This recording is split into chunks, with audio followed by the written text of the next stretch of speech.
Hi mga ka-viewers, good morning sa inyong lahat. So, pumunta tayo dito sa electric motor. Nakita niyo itong electric motor na to. Ito ay 40 volt to 60 volt.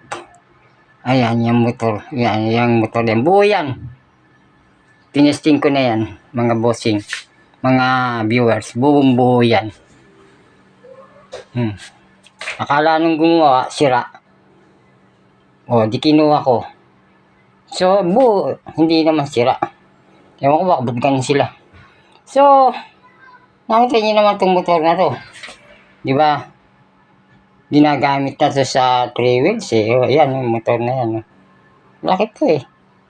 1,000 watts to eh. 1,000 watts. Di ba? Malaki eh. Kung ilalagay natin ito sa bisikleta, mabilis nga. Pero baka marapak yung bisikleta natin. Kailangan kasi yung bisikleta yung chassis niya ay makapal. Makapal, pang mabigatan talaga. Siyempre, may baterya ka pang ikakarga dyan kung mga 4 na baterya. Ikakarga mo.